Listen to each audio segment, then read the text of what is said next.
Have you ever felt like you completely lost control during an argument, only to be consumed by deep regret afterward, that bitter feeling of having said something you shouldn't have, of having hurt someone, or even yourself? Maybe you've been overtaken by such intense anger that you couldn't think clearly, precisely when what you needed was calm, reason, and balance. Moments like these leave marks. And more than that, they make us question our own ability to deal with the daily conflicts of life. Now imagine a path where you could face any confrontation with presence, with firmness, with absolute command over your mind. A path that teaches you how to win without shouting, without humiliating, without destroying. That path exists, and it was walked by a man whose story transcended centuries. A warrior who never knew defeat, not only because of his skill with the sword, but because of the depth with which he understood himself and the world around him. He wasn't just a fighter, he was a brilliant strategist, a silent philosopher, a master of the mind. We're talking about Miyamoto Musashi. Musashi was a legendary samurai, but his greatest achievement wasn't physical. He understood that the true battlefield lies within us. Before facing any opponent, one must face their own impulses, their own shadows, their own reactions. Today we're going to talk about the art of calm, about how to access that internal state that does not depend on external circumstances. We're going to dive into the teachings of Musashi, the master who turned every combat into a lesson on control, intelligence, and presence. This isn't a video about martial arts. It's not about swords or violence. It's a video about you, about how to deal with real-life tension, about how to maintain your integrity in moments of crisis. It's about winning without crushing, about being right without losing empathy, about staying centered even when everything around you seems to pull you off balance. True strength isn't found in the impact of a punch, but in the firmness of the soul. And that's what we're going to explore together. To know others is wisdom. To know yourself is enlightenment. Miyamoto Musashi. Before any external battle, there is a silent one happening within us, and that is, without a doubt, the hardest one of all. Miyamoto Musashi, known as the greatest swordsman in Japanese history, understood this better than most. He knew the real enemy isn't just outside, it's within. It's invisible but powerful, and it has names we all recognize: fear, ego, impulsiveness, anger. These four elements are often the true cause of our conflicts. It's not the person who cuts you off in traffic that makes you explode, but the anger you've been holding on to for days. It's not your boss who belittles you, but the wound in your ego that was never healed. It's not your partner who provokes you, but the insecurity that grows inside you, the one you try so hard to hide. And fear, that might be the most deceptive of all, because it disguises itself as caution, as protection, as logic. But in truth, it paralyzes you. It keeps you from acting with firmness, from saying what needs to be said, from doing what must be done. Musashi understood that the greatest art of a warrior is not fighting others. It's fighting oneself. He faced enemies with real swords, but made it clear: victory over the external enemy only comes after victory over the internal one. Now think about this.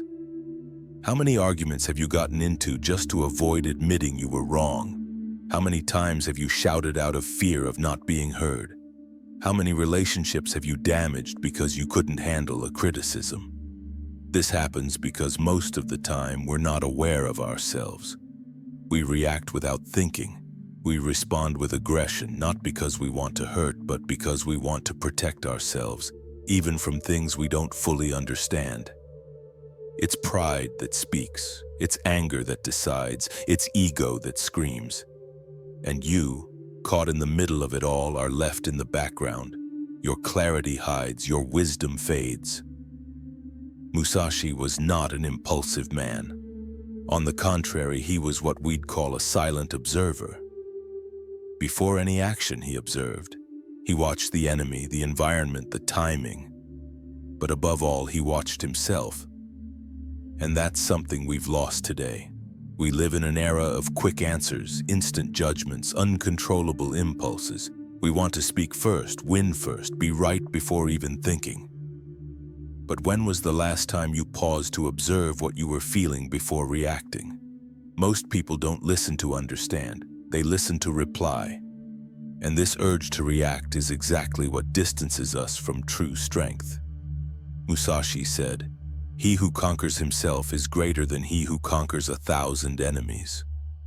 That phrase should be written in large letters and placed wherever people argue. It reminds us that strength lies not in domination, but in mastery. You don't need to defeat others if you've already defeated what destabilizes you from within. Mastering the ego is hard. Mastering impulsiveness takes effort. Controlling anger demands maturity, but when you begin this process, everything changes. You start choosing your battles more wisely. You realize not every conflict needs to be met with aggression. You discover you can remain firm without raising your voice. And most importantly, you realize that the more you know yourself, the less power others have over you. Musashi invites us to this kind of journey, a journey from the inside out, a silent yet powerful battle, a transformation that begins when we stop looking at others as enemies and start looking inward with courage and humility.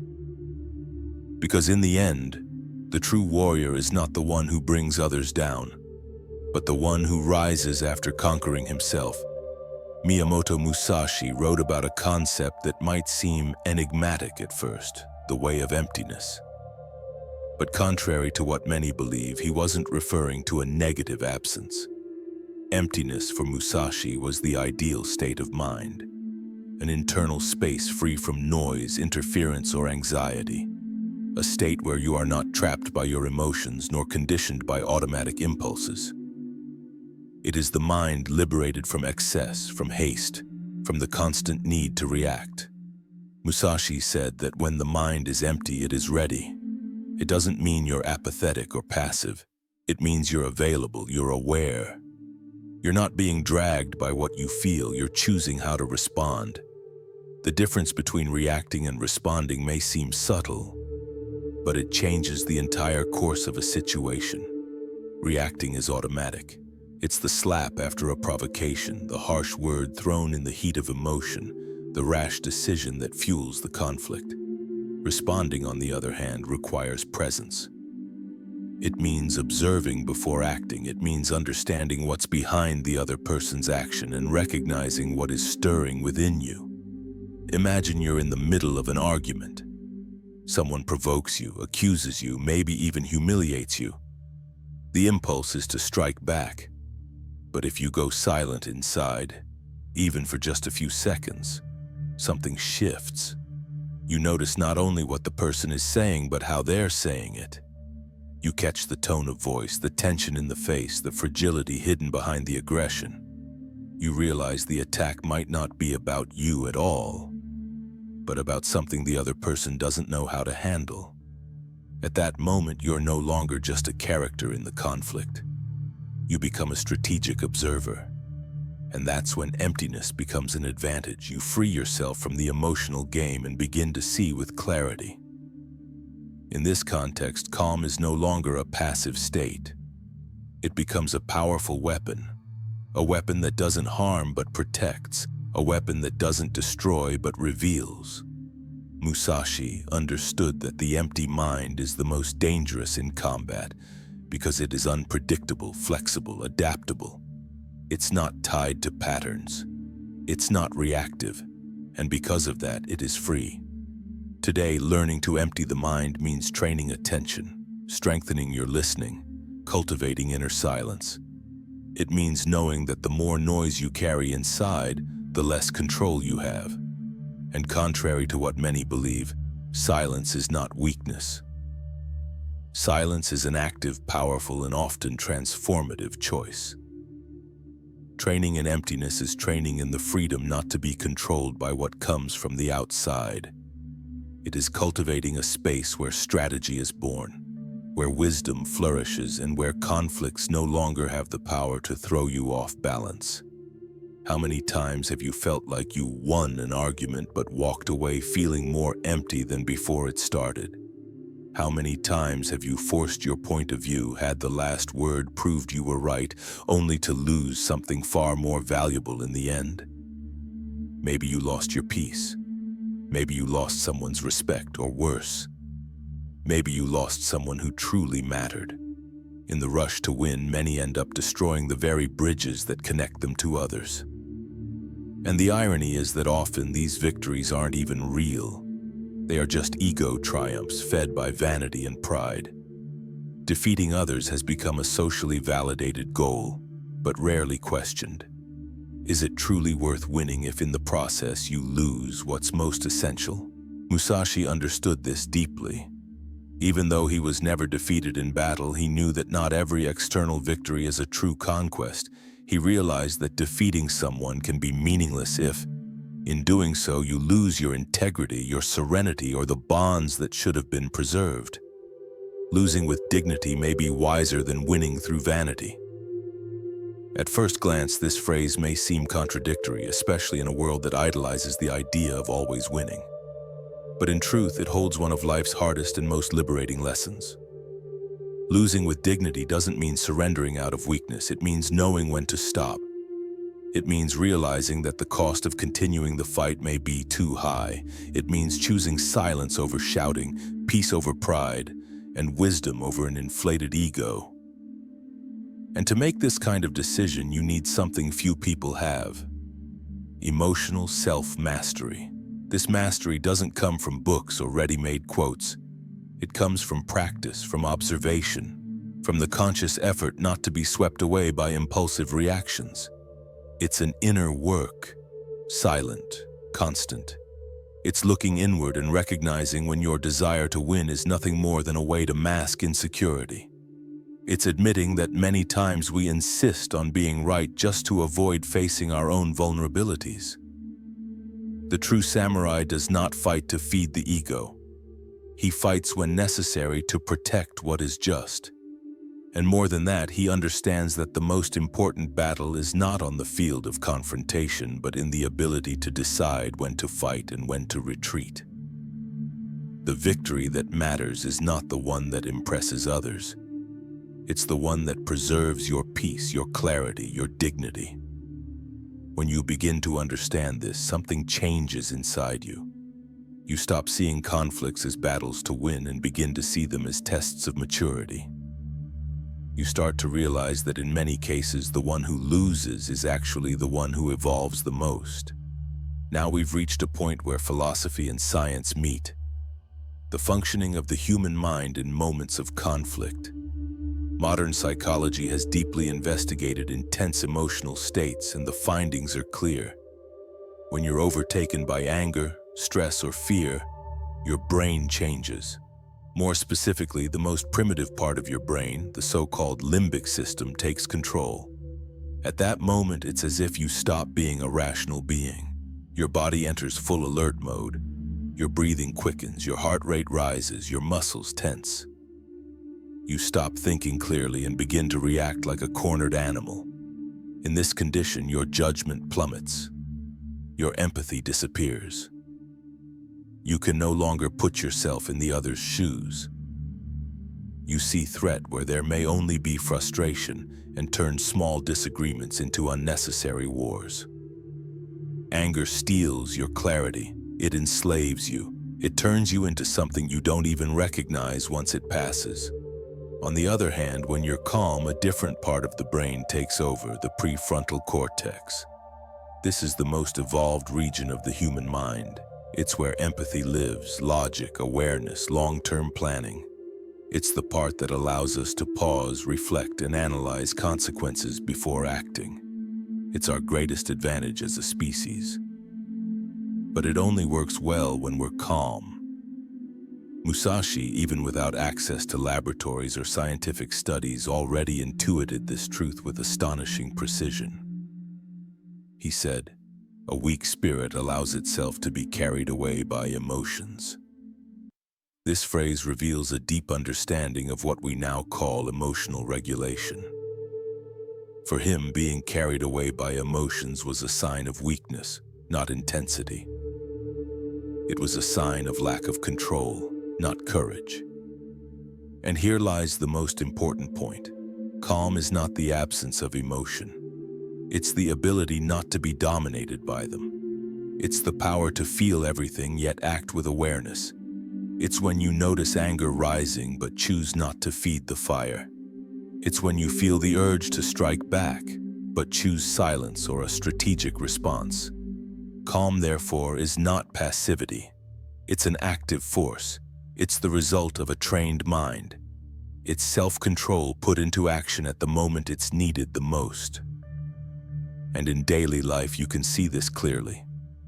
Think about the people you admire most. Are they the ones who yell and react impulsively, or the ones who know how to listen, who take a deep breath before speaking, who aren't easily shaken? These people weren't born this way. They learned to master themselves. They chose to cultivate calm, not as an accessory, but as a weapon. And that's exactly what Musashi preached, a calm mind as a tool of power. So before trying to win a conflict, ask yourself, are you thinking or are you just reacting? Is your mind in control or have you let your emotions take the wheel? Remember, true strength doesn't lie in shouting louder, but in remaining grounded within. Calmness, now confirmed by neuroscience, is the path to emotional intelligence. And as Musashi said centuries ago, those who are swept away by their emotions become weak before themselves. It's easy to imagine Musashi's teachings in an ancient setting with swords, armor, and formal duels. But the truth is, you don't need to be on a battlefield to apply his philosophy. In today's world, the battle is emotional, social, and mental, and all of us in some way are fighting every day. You face conflicts at work, tensions at home, arguments with loved ones, pressures that push you to the limit, and each of these moments is a chance to choose between reacting or responding, between acting on impulse or with strategy, between fueling chaos or sustaining calm. Let's consider a few real-life situations. You're in a tense meeting. Maybe someone interrupts you. Maybe one of your ideas is coldly dismissed. Maybe there's a charged atmosphere in the room. The first instinct is to defend yourself, raise your voice, try to prove your point immediately. But Musashi's philosophy proposes the opposite. Breathe. Observe who is speaking. Analyze the environment. Wait for the right moment. You don't need to respond in kind or with the same urgency. Strategic silence often speaks louder than 1,000 words. Did your partner lash out at you verbally? We've all experienced moments when someone we love wounds us with words. In those moments, the instinct is to retaliate, to strike back with equal force, to protect yourself emotionally. But what if you paused for just 1 second and asked yourself, where is this pain coming from? Is what was said really about you? Or is it a reflection of something the other person is carrying? Musashi's philosophy doesn't tell you to accept the attack, but rather not to be dragged down by it. Reflecting before responding is an act of wisdom, not weakness. Did you feel anger, frustration, a loss of control? These emotions are human. No one expects you to be cold as stone. But what you do with those emotions is what defines your level of self-mastery. Musashi taught how to recognize emotion without being dominated by it. So don't deny what you feel, but also don't surrender to impulse. Breathe. Move your body. Write down what you're feeling. Take a walk. The energy of anger needs to move and be channeled, otherwise it turns into destruction. The philosophy of the samurai applies to every small choice you make throughout the day. It's there when you choose not to respond to a provocation on social media, when you choose to listen, even when you're right, when you choose to preserve a relationship instead of proving a point. True strength is silent. It doesn't need to be shown. It reveals itself in self-control, in consistency, and inner steadiness. True authority doesn't come from the loudest voice, but from the calmest mind. Someone who speaks loudly may intimidate in the short term, but someone who speaks with clarity, with presence, and with control earns genuine respect. Applying Musashi's wisdom today means practicing an art few have mastered. The art of living with emotional intelligence, with long-term strategy, and with serenity, even amidst chaos. Miyamoto Musashi went down in history for winning dozens of duels with the sword. He defeated powerful opponents, faced experienced warriors, overcame ambushes, betrayals, and challenges that required extreme skill and courage. And yet Musashi never considered those external victories to be the most important. For him, the true triumph was not over others. It was over himself, over mastering inner chaos, over not being a prisoner of fleeting emotions, over maintaining clarity even under pressure. That kind of victory doesn't need applause. It isn't displayed, it's felt. It shows itself in the silence of someone who knows what they're doing, in the posture of someone who doesn't need to prove themselves, in the calm of someone at peace with who they are, and that victory is available to all of us. You don't need to wield a sword. You don't need to face external enemies to fight real battles. The real fight happens every day, in the small moments that test your patience, your ego, your ability to stay balanced. Yes, it's not easy. Self-mastery is not something you achieve overnight. It's a process. It requires constant practice, mindfulness, a willingness to know yourself, to question yourself, to change. But it's possible, and more than possible, it's necessary. Because those who do not conquer themselves will be conquered by any provocation, by any harsh word, by any frustration or criticism. He who knows the path will never be dominated by one who walks in the dark. This quote from Musashi reminds us that inner clarity is a form of protection. Those who are aware of their own values, their own limits, and their own purpose are not swayed by the darkness of others. They are not contaminated by external chaos because they have already built enough light within. If you want to be heard, start by truly listening to others, without haste, without judgment, with presence. If you want to be respected, learn to respect yourself, in your actions, in your thoughts, in your quiet decisions. If you want to win conflicts, don't focus on defeating others. First, learn to overcome what stirs inside of you. The art of calm, at its core, is the art of living with dignity in the midst of chaos. It's a higher way of being. It's a choice that transforms not only your results, but also your perception of the world. And once you understand this, you stop chasing fleeting, superficial victories and start walking towards something much greater. The construction of a strong, serene, and unshakable mind. Now it's your turn. I want to hear from you. Have you ever experienced a moment where you lost your temper and later felt that bitter regret? Maybe you said something you didn't mean, hurt someone important, or simply drifted away from who you really are. Or maybe you've experienced the opposite. A moment where everything seemed to spiral out of control, people shouting, the tension in the air. But you stayed centered. You breathed, observed, and responded with wisdom. And in the end, you realized that your self-control prevented a bigger storm. Those moments matter deeply. They reveal how far you've come in your journey of self-awareness. So share your story in the comments. Talk about what you've learned, what you've overcome, or even what you're still working on. Your experience might inspire someone going through the same struggle. It could be the push someone needs to discover the power of calm. And one last thing, don't forget to question everything, always, even your own thoughts, especially when you're angry, anxious, or about to react. Because true awakening doesn't come from certainty. It comes from the courage to doubt the automatic. In the description of this video, you'll find a carefully selected reading list. These are books that will help you dive deeper into this philosophy. Reflect more clearly and identify those key moments when you need to pause. Protect yourself. Stay silent or act with more presence. Use this knowledge as a tool, as a bridge to a new kind of strength. One that doesn't destroy but builds. I'll see you in the next video.